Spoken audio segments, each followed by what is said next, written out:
Hello there!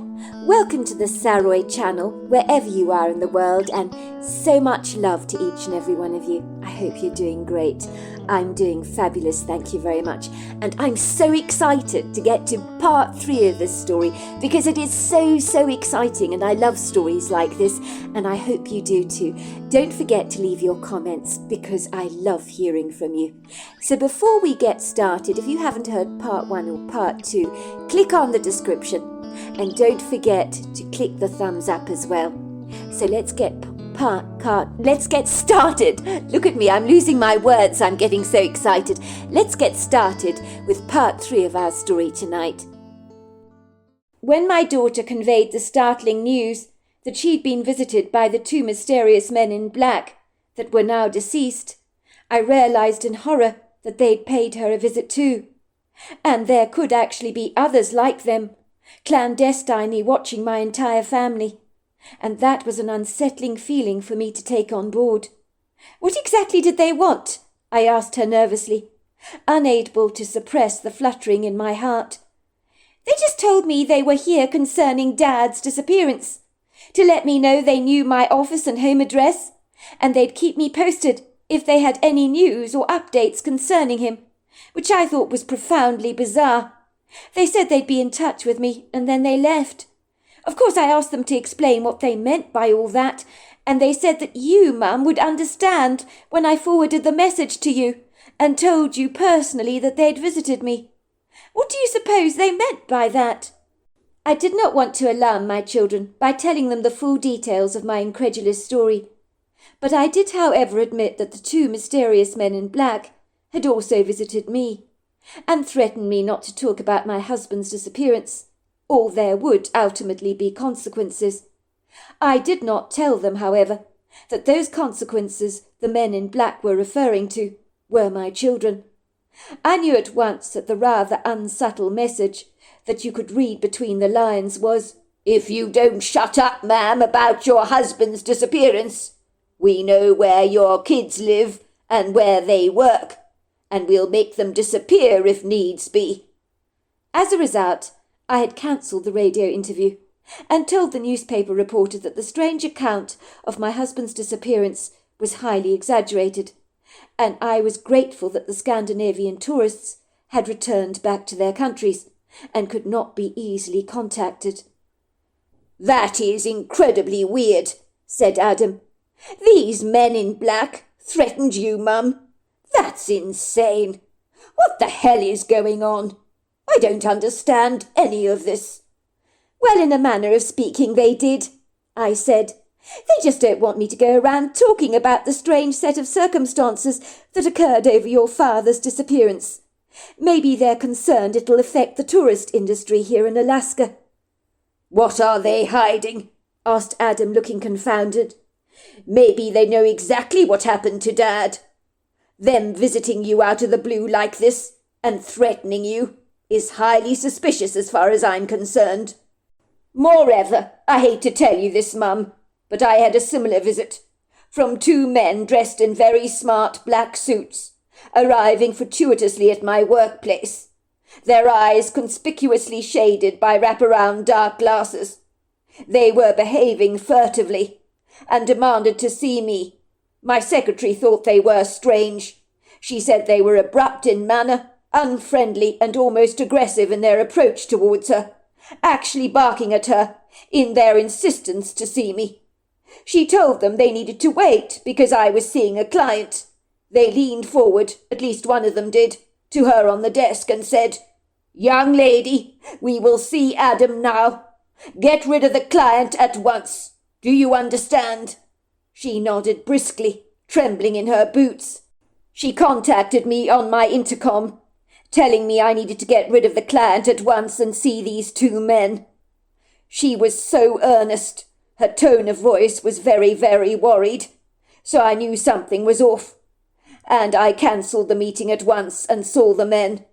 They pretty much word for word gave me exactly the same message they gave Ruth here, about conveying to you, Mum, that they had paid me a visit, knew my home address and my work address as well."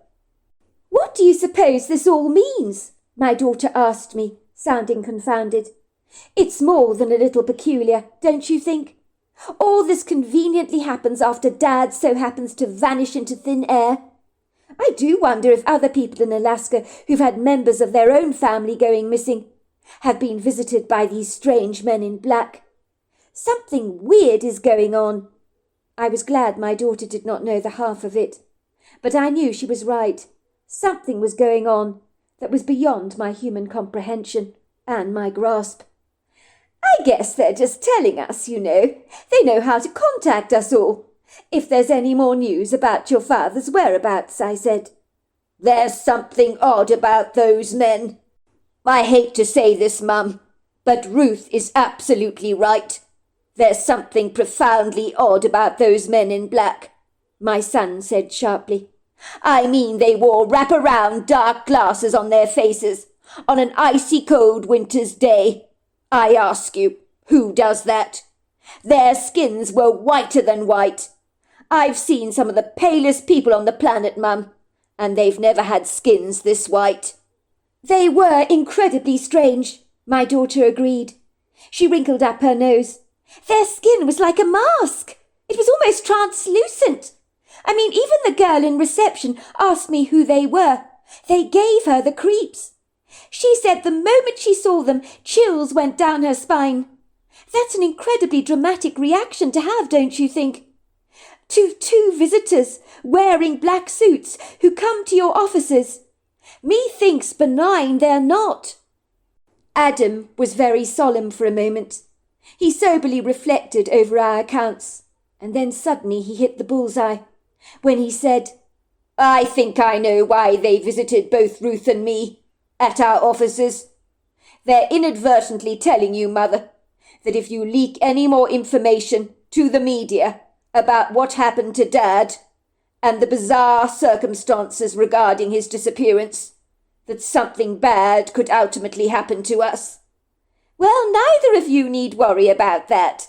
I will not be talking to the media about what happened to your father, nor to the radio, or any other random person. It's a prerequisite that I protect our family, that's for sure." Ruth's account.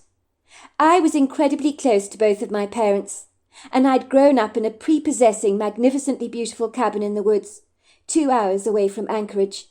I had come to stay with my mother, along with my brother Adam over the weekend, as me and my brother both felt my mother needed our moral support during this grievous, difficult time for the family, especially given that she was now alone in the cabin, with all but our beloved mountain dog Dallas for company.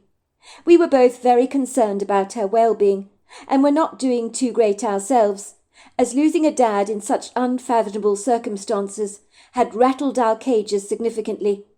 I was naturally pleasantly surprised my mother was in good shape when I saw her.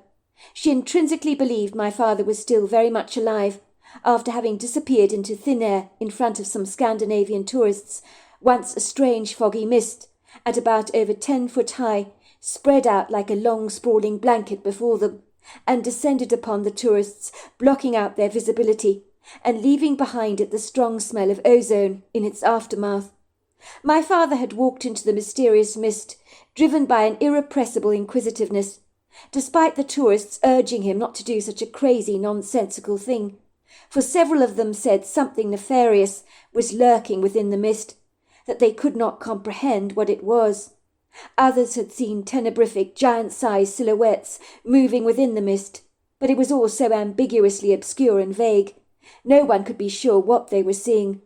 All were, however, unanimous that whatever appeared to be in the mist was not good, nor was it remotely benign.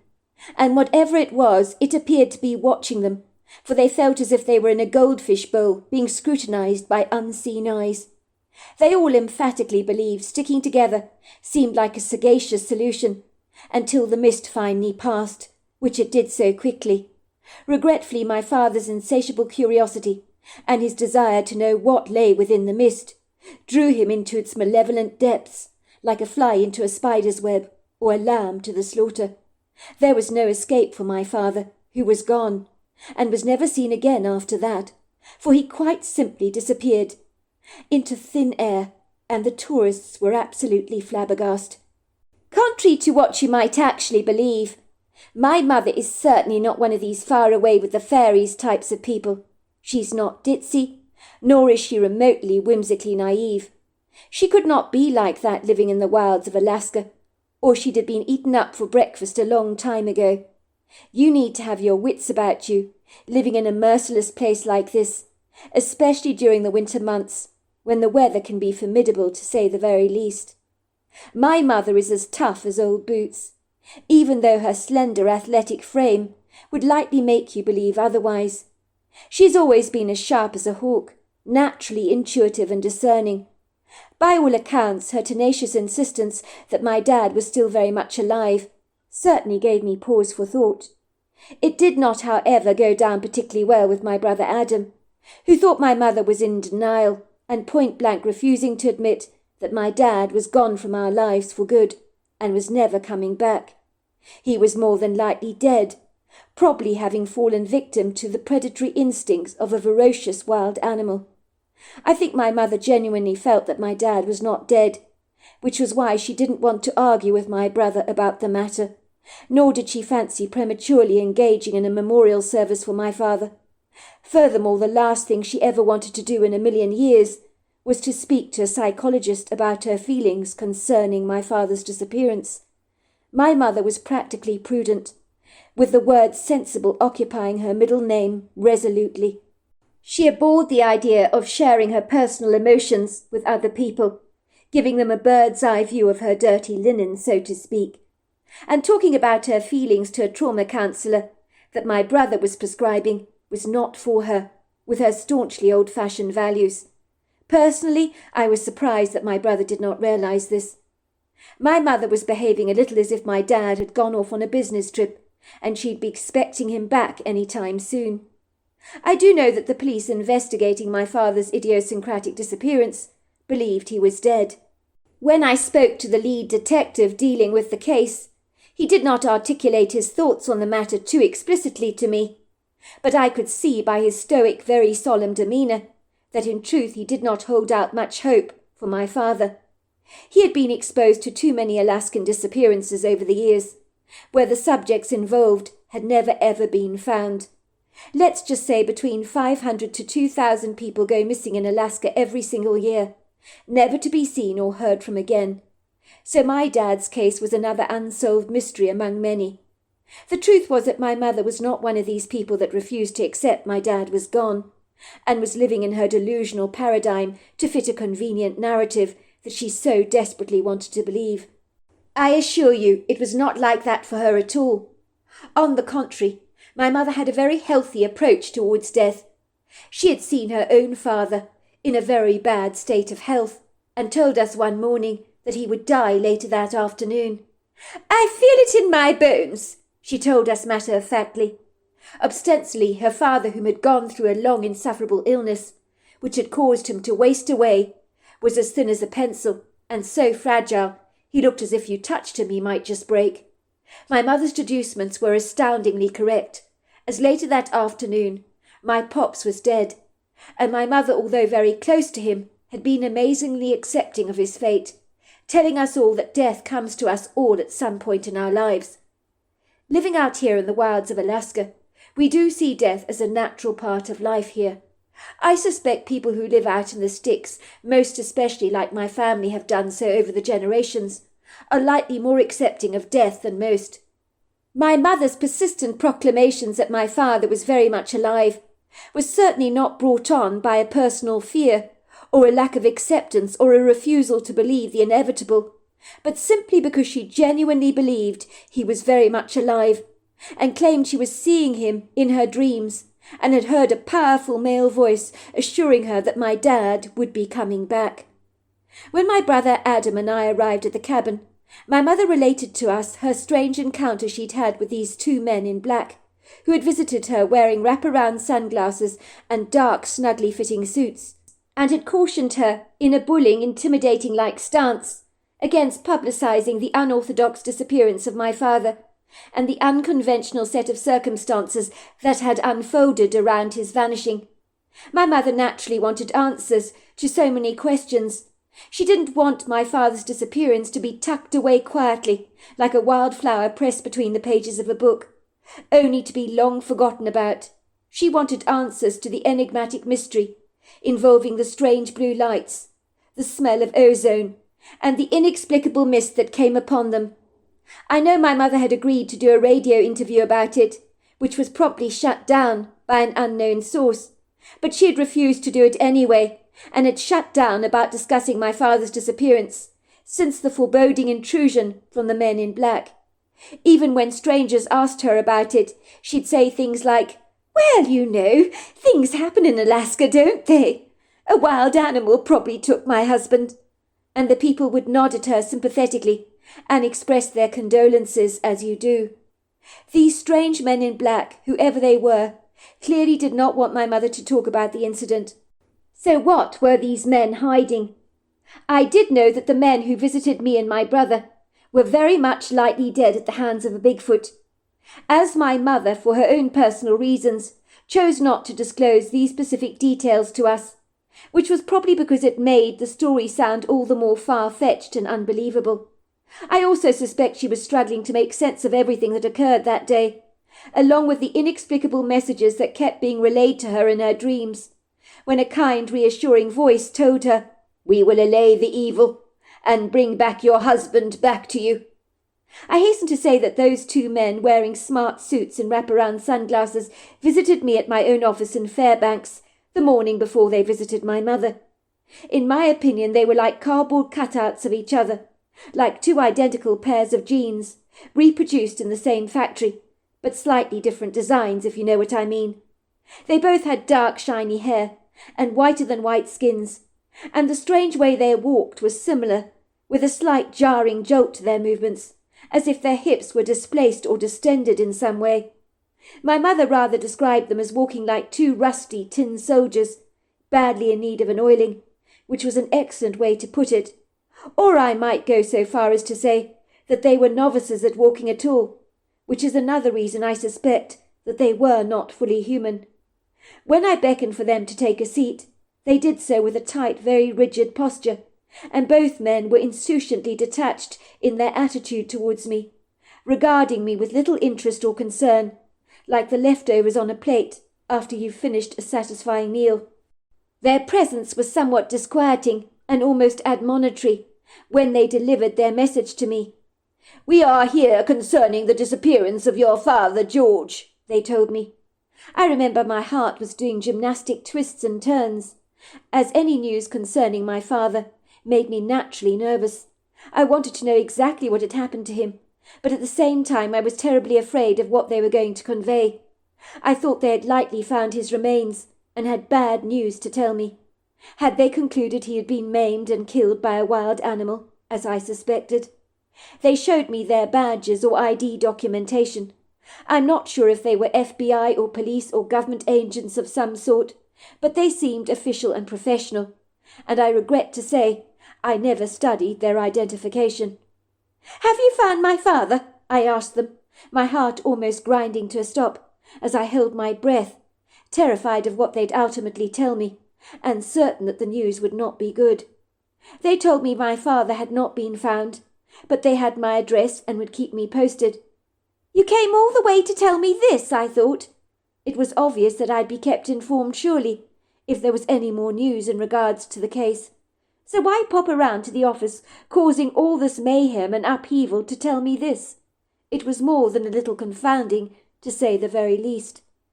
"Is that all you came here to tell me?" I asked them pointedly. The men shifted awkwardly in their seats, and one of them looked at me grimly and said, "Be sure to tell your mother. We paid you a visit at your workplace, or we could have gone to your home address," which they suddenly rattled off to me, as if telling me something I didn't already know. Then they thanked me for my time. I felt a little annoyed, as I could not recognize the purpose of their visit. It's like if you told the police your purse was missing, and they suddenly turn up to tell you they'll let you know if they find out what happened to your purse. You'd think to yourself, why did you bother to come all the way just to tell me that?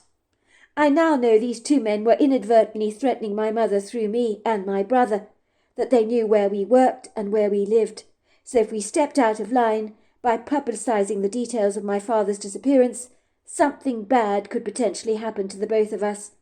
These men were duplicitous without a doubt, and there was nothing remotely redeeming about them. I have no idea who these men were or what their agenda was. My mother suggested they weren't remotely human, and I suspect she's right. After all, there was something about them that just did not make any sense. The young lady who works in reception, called Ness, short for Vanessa, came up to my office shaking in her boots. I'd never seen her look so apprehensive and unsettled before. "Who were those men visiting you, Ruth?" she asked me gingerly. "I have no idea," I told her. "They were on official police business regarding my father, but they have no news as to his whereabouts yet." "I'm sorry to hear that," she said to me. "It's hard for you not knowing what happened to your dad, I know. But I'm sorry. There's something about those men that made my skin crawl. Why were they wearing dark wraparound glasses indoors like this? Don't you think that was strange? I told one of the men that he was welcome to remove his dark glasses that he was wearing. He practically growled at me, you know, and said, 'I'll do no such thing.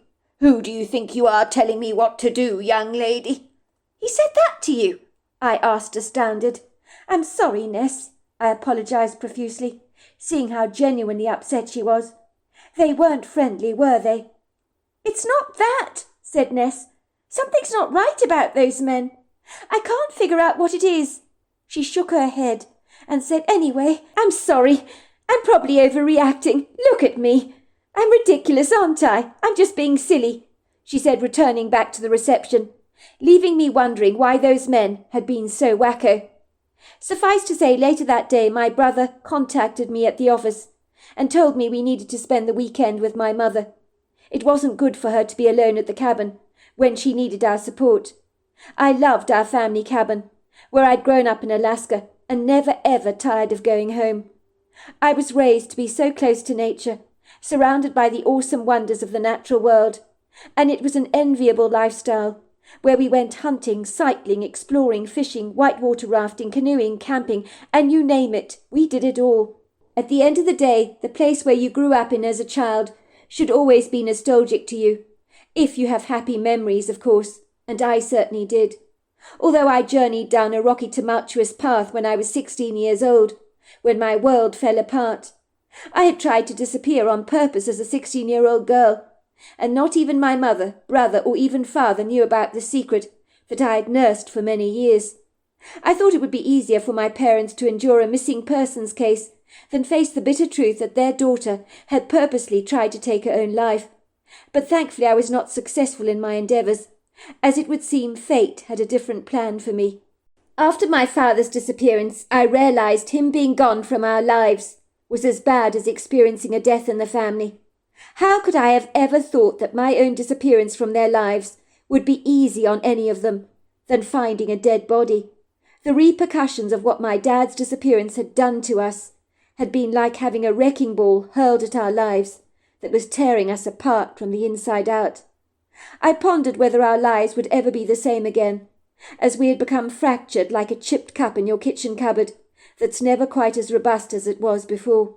It becomes fragile, needs to be handled with care, before it becomes even more fragmented. Let's just say I'd never been as anguished as I was now that my dad was no longer around, and I was experiencing a kaleidoscope of grief in all of its colourless forms. I was facing head-on what I ultimately would have done to my own family if my plan had not backfired on me. My story that drove me to the edge of my despair began when I met a boy called Stephen Sawyer, whom I'd met in Anchorage at age 13 years old. He was 15 at the time. I would visit his house once a week for math tuition. My mother would drop me off while she did her weekly shopping in Anchorage. Stephen and I soon became inseparable. He was no longer just the boy that taught me math, but my very best friend as well. He often came to visit me at the cabin. Before long he became like a fixture and fitting in our lives, and visited me at every given opportunity. Even my father described him as like a second son, and my brother Adam really loved Stephen. They'd often go fishing and hunting together. Before long, Stephen would spend full weekends with my family, where he occupied the spare room in the cabin. My mother was very insistent about this. She wanted to be respected under her roof at all times, especially given that we were both still very young. I think my parents thought that I'd probably met my soulmate, because we were like two peas in a pod and could almost finish each other's sentences. Stephen reminded me of my father. He was passionate about the great outdoors, so he fitted into our family seamlessly like a glove. Before long, our family became close to the Sawyers and would spend times enjoying family barbecues and camping trips together, and my mother and Mrs. Sawyer assumed one day Steve and I would ultimately get married. Sadly, that plug was finally pulled out from our lives, yanked away so cruelly. So what may have been would never come into fruition or ever be realized. I remember telling my mother once that I knew that I had found the man for me. My mother had taken me in her arms and said, "I know, love. I was your age, you know, when I met your father. I knew he was the one for me. When it's meant to be, it's meant to be." I'll never forget the day when Stephen was due to join our family for lunch on Saturday and spend the long weekend with us. So no one was more surprised than I was when Stephen's older brother Elvin visited our cabin instead of Stephen. I knew Elvin's truck at once. It was a distinctive, rather smart red SUV that had the noisiest car engine I've ever heard in my entire life. The truck made a considerable racket. I had been chopping carrots in the kitchen when we heard Elvin's truck rolling up our drive, and the familiar sound of the death rattle the truck always made as the engine ground to a halt. My mother had been peeling potatoes at the kitchen sink, which she intended to roast to serve with roasted chicken and vegetables for lunch. She wiped the beads of perspiration that had gathered on her forehead, because it was a warm summer's day. "That's strange," she said. "It sounds like Elvin's truck, doesn't it? But we're all expecting Stephen. I never invited Elvin to lunch." She promptly put down the potatoes mid-peel, rinsing her hands at the kitchen sink, wiping them off on a kitchen towel. She peered out of the window curiously. "What's wrong?" I asked, looking up at my mother in the throes of chopping the carrots. My mother looked at me directly, with a nonplussed expression on her face. "That's not Stephen's truck in our driveway. As I said, it's Elvin's truck. I'd recognize the noise it makes any time." "What?" I said, dropping my knife on the carrot board and hurriedly dashing over to the kitchen window to observe the truck in our driveway. My heart dipped when I saw Elvin's truck there, and not Stephen's. Where was Stephen? He was supposed to be joining our family for lunch. So what was Elvin doing here instead? We hadn't invited him. Or was it Stephen driving Elvin's truck because his truck had broken down or something? That had to be it, I thought. I tried to study the driver in the driver's side seat, whom I couldn't see clearly. The driver just sat in the truck, staring ahead of him blankly, almost as if his mind was 1,000 miles away, and he was reluctant to get out of his car.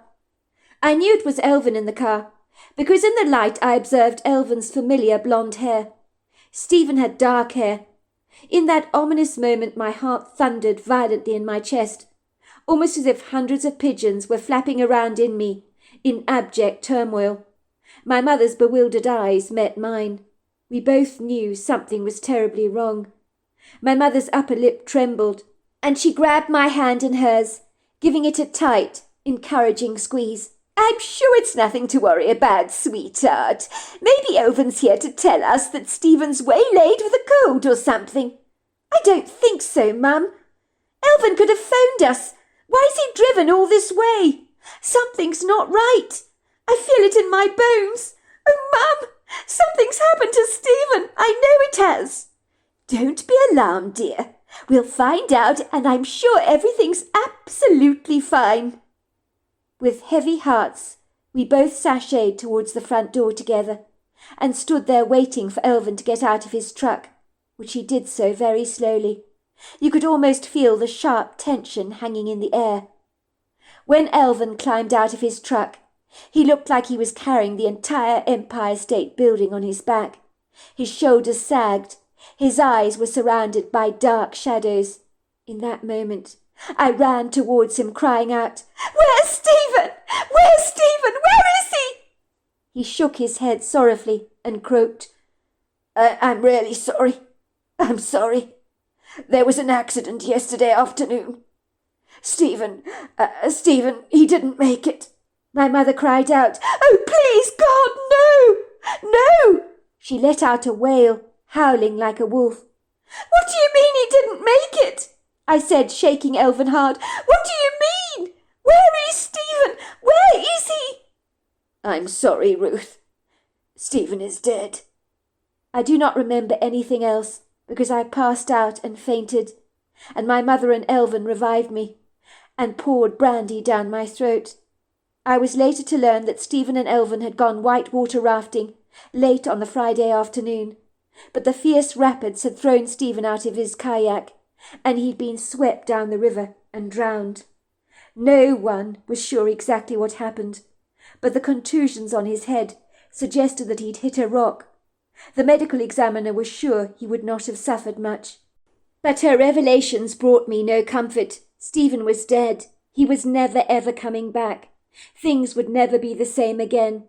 I had lost my true love. It was after Stephen's tragic death my world collapsed like an old camping chair, and there was nothing my family could do to lift me out of my lugubrious melancholia. Without Stephen around, I really didn't want to go on any more. It would have been better if we'd never met, as experiencing this kind of pain was so bad. I felt as if I'd lost a part of myself. My family knew I was going through the dark night of the soul, but they had absolutely no idea how bad it actually was, and that I was clandestinely planning to take my own life, to put an end to my despair. The pain was insufferable. I couldn't go on like this. If Stephen wasn't here, I didn't want to be here either. And that's when I decided I would disappear. I knew exactly what I needed to do. Oddly enough, the idea of ending my life brought me a great measure of peace. I was sure that I would be reunited with Stephen again. I knew this life was not all there was, and that the spirit ultimately goes on. Leaving this world seemed like a jolly good idea. I tried not to think about the pain that I might inflict upon my family.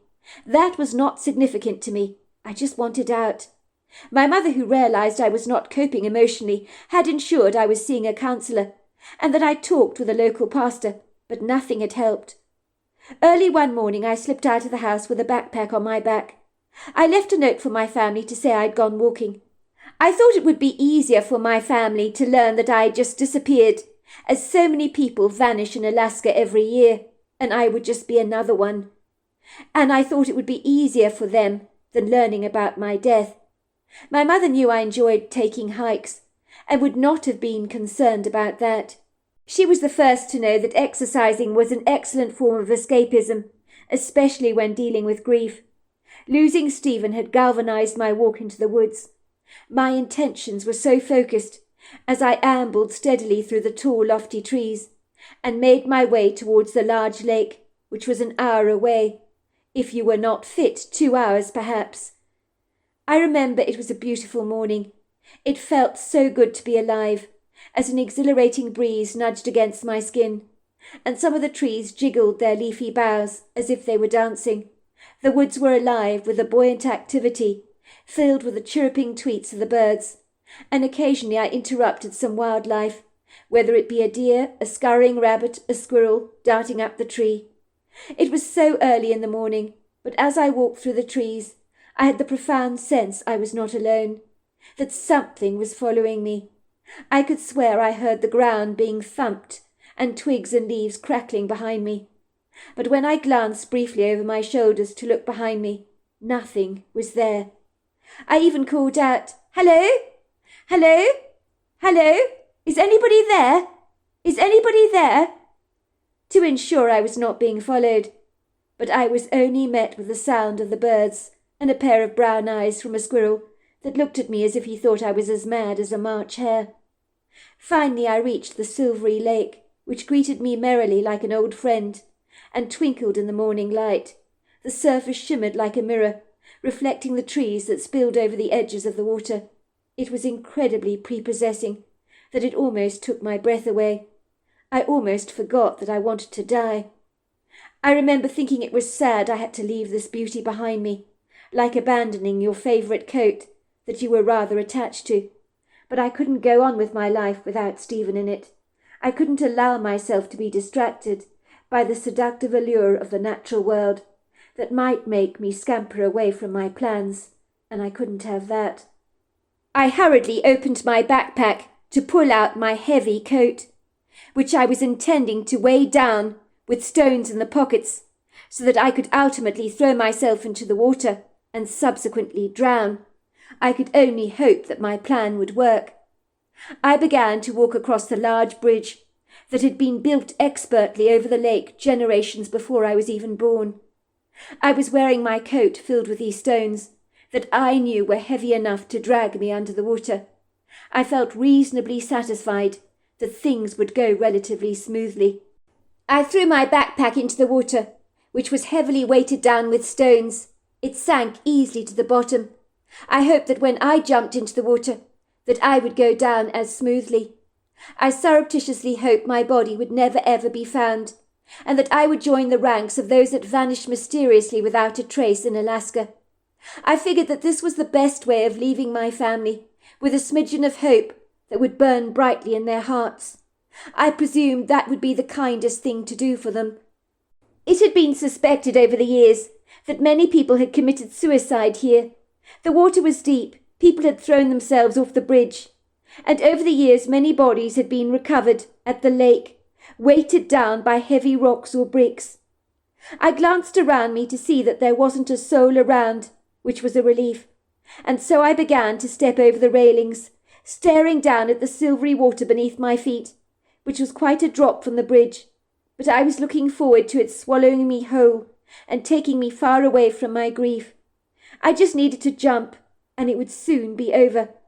I was not even remotely afraid of death. I know a lot of people are, but death has never bothered me at all. I saw it as an end of my pain. I did not stop to consider the trail of devastation that I would ultimately leave behind me. As I began to climb over the railing, a voice boomed in my head. "Oh, no, you don't. Oh, no, no, no, no, no, no, no, no. Oh, no, no, no, no, no, no, no, you don't." I was so startled by this voice that I looked around me, but nothing was there. I wondered if I'd heard the voice of God reprimanding me for taking this course of action, which is forbidden in the Bible. Something had spoken to me in my head, with such a firm authority. I chose to willfully ignore the voice, and began climbing over the railing. And once again I heard the voice, "Oh, no, no, no, no, no, no, you don't. Oh, no, no, no, no, no, no, you don't. Don't even think about it, or you'll have me to deal with."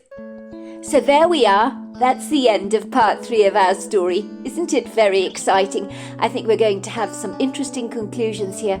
And I wonder if the father is going to come back after disappearing on the Alaskan Triangle.